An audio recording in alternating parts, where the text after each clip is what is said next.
Bangla audio book চ্যানেলে আপনাদের স্বাগতম।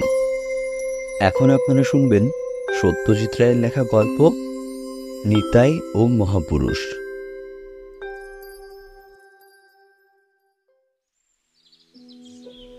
কোনো এক জ্ঞানী ব্যক্তি বলে গেছেন যে মানুষের মধ্যে বেশিরভাগই মাঝারি দলে পড়ে। কথাটা হয়তো সত্যি, কিন্তু নিতাইকে মাঝারিও বলা চলে না। অনেক ব্যাপারই সে অত্যন্ত খাটো। দেহের দিক দিয়ে যেমন, মনের দিক দিয়েও ছেলেবেলা থেকেই সে খাটোই রয়ে গেছে। তার বয়স সবে 37 পেরোলো। সে ব্যাংকে যে কেরানির চাকরিটা করে সেটাও অবশ্যই খাটো। মাসে যা আয় হয় তাতে বউ আর একটি 13 বছরের ছেলে নিয়ে কোনো মতে টেনে টুনে সংসার চলে। তাও ভাগ্যি যে মেয়ে নেই, থাকলে তার বিয়ে দিতে নিতাই ফতুর হয়ে যেত। বউয়ের গঞ্জনা তাকে সইতে হয় সর্বক্ষণিক, সেটা বলাই বাহুল্য, কারণ সৌদামিনী বেশ দজ্জাল মহিলা। তাই বাড়িতে যেমন নিতাই সদা তটস্থ, আপিসেও বড়বাবু, মেজবাবু, সেজবাবু সকলের চোখ রাঙানিয়েই তাকে সহ্য করতে হয়। জীবনে এমন কোনো কাজ যদি সে করত যাতে তার গর্ব হয়, যাতে 5 জনে তার সুখ্যাতি করে, তাহলে কি ভালোই না হতো। কিন্তু তেমন কপাল করে নিতাই আসেনি। তার ধারণা সে ঈশ্বরের দায়সারা সৃষ্টির মধ্যে একজন। তাকে গড়ার সময় বিধাতা ছিলেন অন্যমনস্ক, তাই সে জীবনে কিছু করতে পারল না। যাদের উপর ঈশ্বরের সুনজর পড়ে তারা কেমন মানুষ হয় তার একটা উদাহরণ নিতাই দিতে পারে এখনই। 2 দিন হলো কলকাতায় একটি সাধু বাবা এসেছেন, জীবনানন্দ মহারাজ, যার শিষ্য শিষ্যান ইয়ত্তা নেই, যিনি বাগ্মী, যিনি সুকণ্ঠ, যার গীতার লোকে মোহিত হয়ে যায়, যার চরণ স্পর্শ করতে পারলে লোকে কৃতার্থ বোধ করে। ঈশ্বরের এক ধাপ নিচেই তার স্থান। জীবনানন্দ মহারাজ হ্যারিংটন স্ট্রিটের এক ভক্তের বাড়িতে এসে উঠেছেন কৃষ্ণনগর থেকে। শহরে তাকে নিয়ে হুইচই পড়ে গেছে। কাগজের প্রথম পাতায় তার ছবি। এমন জাগ্রেল মহাপুরুষ নাকি বহুকাল দেখা যায়নি। নিতাই আর তার স্ত্রী দুজনের ইচ্ছা এর দর্শন পেতে, কিন্তু যা শোনা যাচ্ছে ভিড়ের চোটে সাধারণ লোকের পক্ষে এর নাগল পাওয়া দুষ্কর ব্যাপার। যে বাড়িতে এসে তিনি উঠেছেন সে বাড়ির মাঠে সামিয়ানা খাটানো হয়েছে। বাবাজি সকাল সন্ধ্যা গিয়ে বেদিতে বসেন, ভক্ত সমাগম হয়। বাবাজি নানা রকম আধ্যাত্মিক বিষয় নিয়ে জ্ঞানী জ্ঞানী কথা বলেন। ভক্তদের মধ্যে যারা খুব ভাগ্যবান তারা সামনের দিকে বসেন। বাবার মর্জি হলে তাদের আলাদা করে ডেকে এনে কথা বলেন। তাতে ভক্তদের ভক্তি বেড়ে যায় দ্বিগুণ। নিতাই যে কোনোদিনও এ আসরে প্রবেশ করতে পারবে আর প্রথম সারিতে বসবার সুযোগ পাবে সেটা সে স্বপ্নেও ভাবতে পারেনি। শেষ পর্যন্ত সেই সুযোগ এসে গেল রসিকলালের কল্যাণে। রসিকলাল বোস নিতাইয়ের ভাইরা ভাই। সে বড় কোম্পানিতে বড় চাকরি করে, তবে তার জন্য তার কোনো দম্ভ নেই। সে নিতাইয়ের বাড়িতে মাসে অন্তত 3 বার করে আসে এবং খোলা মনে নানা রকম গালগল্প করে। সাধু সন্ন্যাসী সম্পর্কে তার একটা আগ্রহ আগে থেকেই ছিল এবং সে প্রথম সুযোগেই জীবনানন্দ বাবাজির শিষ্যত্ব গ্রহণ করে তার প্রথম শ্রেণীর চালাদের মধ্যে একজন হয়ে গেছে। রসিকলালই এক শনিবার নিতাইয়ের বাড়িতে এসে বলল, একজন খাঁটি মহাপুরুষ দেখতে চাও তো চলে এসো আমার সঙ্গে। কার কথা বলছো? নিতাই প্রশ্ন করল। কার কথা আবার? একজনই তো আছেন, হ্যারিংটন স্ট্রিটে ডেরা বেঁধেছেন। চোখের জ্যোতি দেখে বোঝা যায় পৌরাণিক যুগে সাধু সন্ন্যাসীরা কেমন ছিলেন। তার দর্শন না পাওয়াটা জীবনে একটা খুব বড় লস। কিন্তু তার 100 হাতের মধ্যে তো যাওয়াই যায় না বলে শুনেছি। সবাই যেতে পারে না, কিন্তু আমি কি কপাল করে এসেছি জানো না? আমার স্থান একেবারে প্রথম সারিতে। আমার উপর বাবার একটা টান পড়ে গেছে। কথা যখন বলেন তখন বেশিরভাগটাই আমার দিকে চেয়ে বলেন। শুনে গায়ে কাটা দেয় বারবার। যাবে তো বলো।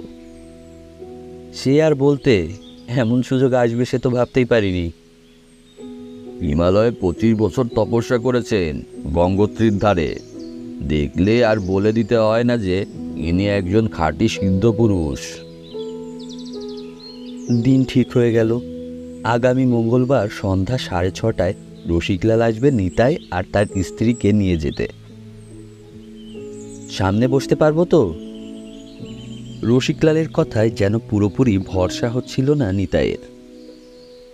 না পারলে আমার নাম নেই, জোরের সঙ্গে বলল রসিকলাল।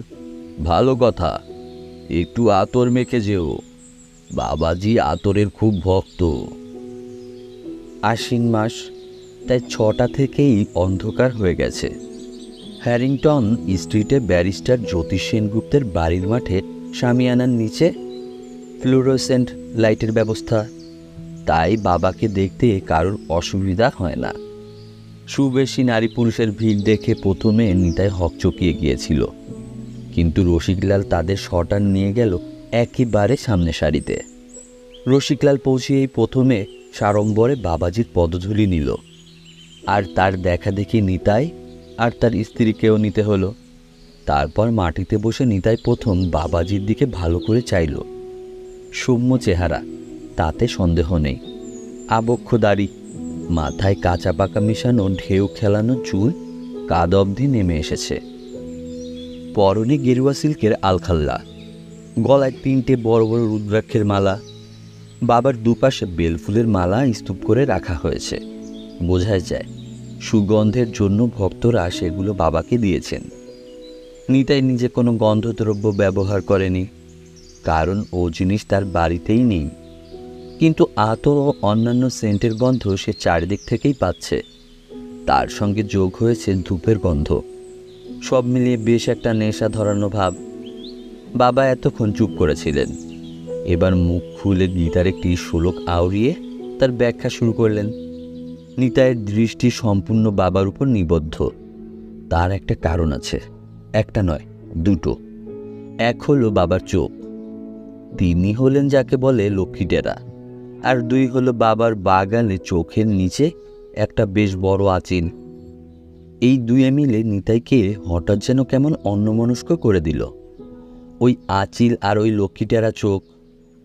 এবারে আরো ভালো করে খুঁটিয়ে বাবার মুখের দিকে চেয়ে দেখল নিতাই, আর একাগ্রভাবে শুনতে লাগলো বাবার কথা। দিব্যি করগর করে ব্যাখ্যা করে চলেছেন, সুললিত কণ্ঠস্বর। মনে হয় ইনি গানও ভালো করবেন। তার সাক্ষ্য দিচ্ছে বাবারই একপাশে রাখা হারমোনিয়াম আর খোল।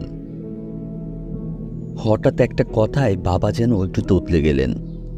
একবার মাত্র একটা সামান্য হোঁচট, কিন্তু তাতেই নিতাইয়ের মাথার মধ্যে যেন বিদ্যুৎ খেলে গেল। আর সেই সঙ্গে তার মুখ দিয়ে বেশ জোরের সঙ্গে উচ্চারিত হলো একটা নাম, চেনো। নামটা বাবার গলার চেয়ে 1 ধাপ উপরে হওয়াতে সবার মধ্যে দিয়ে একটা বিস্ময় আর বিরক্তি মেশানো চমকের স্রোত বয়ে গেল।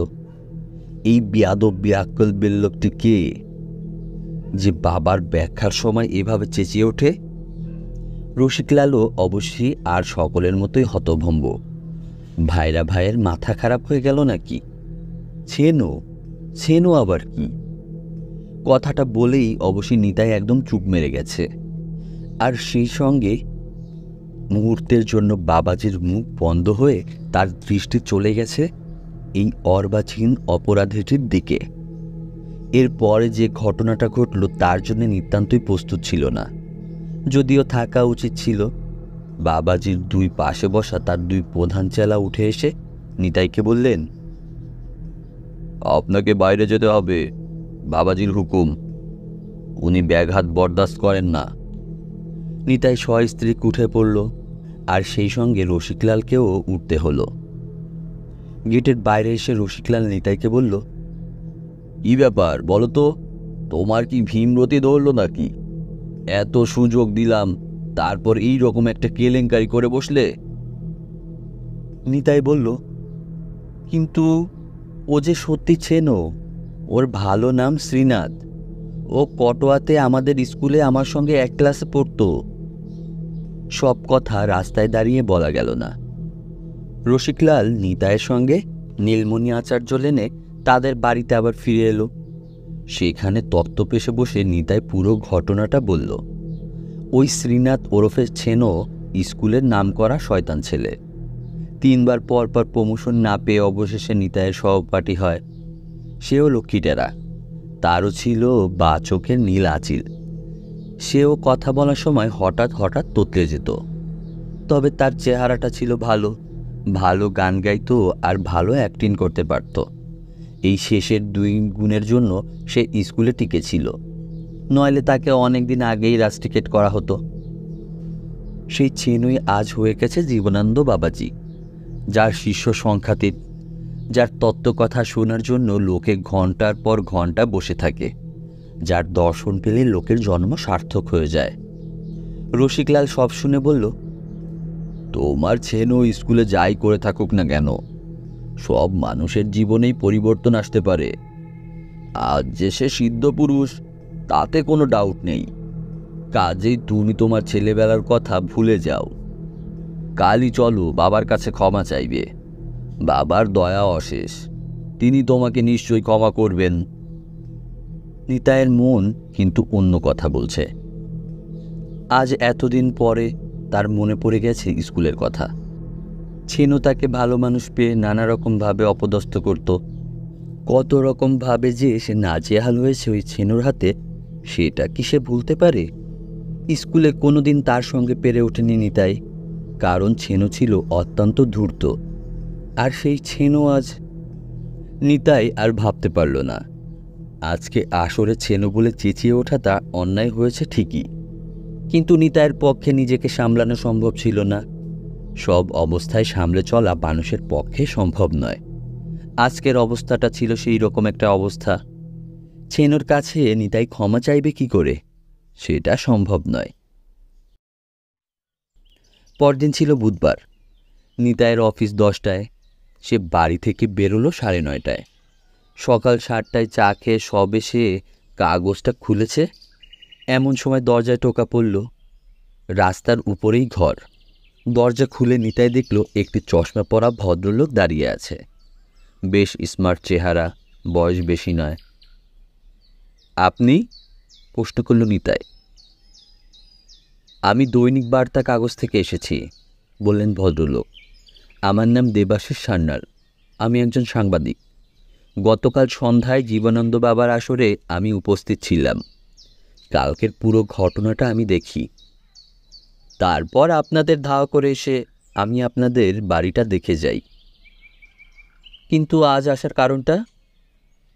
আমি জানতে চাই আপনি ওভাবে চেঁচিয়ে উঠলেন কেন, এবং তার ফলে আপনাকে ওখান থেকে সরানো হলো কেন।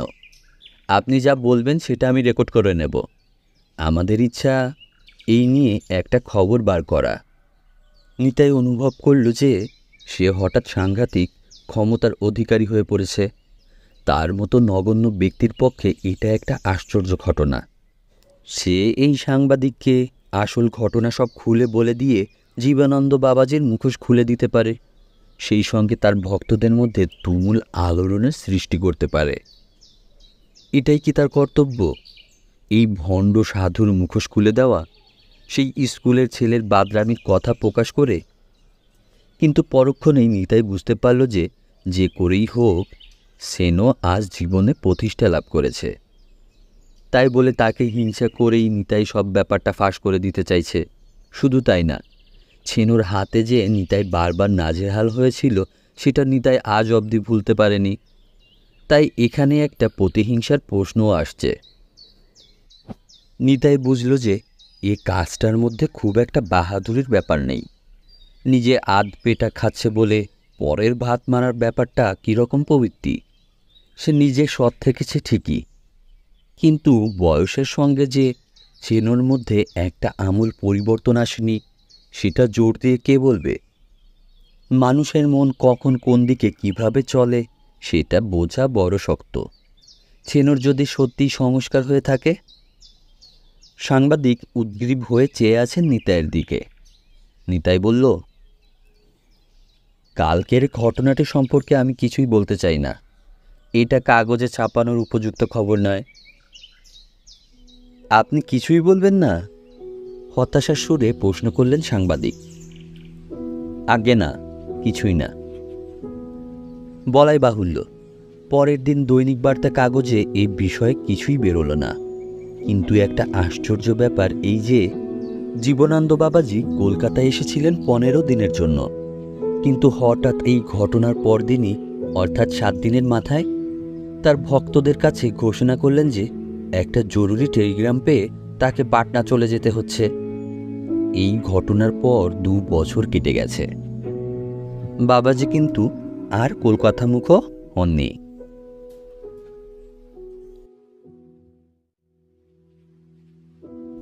প্রিয় শ্রোতা, আপনারা এতক্ষণ শুনছিলেন সত্যজিৎ রায়ের লেখা গল্প নিতাই ও মহাপুরুষ। কেমন লাগছে আমাদের গল্পগুলো শুনতে? যদি ভালো লেগে থাকে তাহলে অবশ্যই কমেন্ট করে জানাতে ভুলবেন না, এবং অবশ্যই আমাদের চ্যানেলটি সাবস্ক্রাইব করে বন্ধুদের সাথে শেয়ার করবেন। তাহলে আমরা আরও নতুন নতুন গল্প শোনাতে উৎসাহিত হব। আজকে এই পর্যন্তই। সবাই ভালো থাকবেন। আল্লাহ হাফেজ।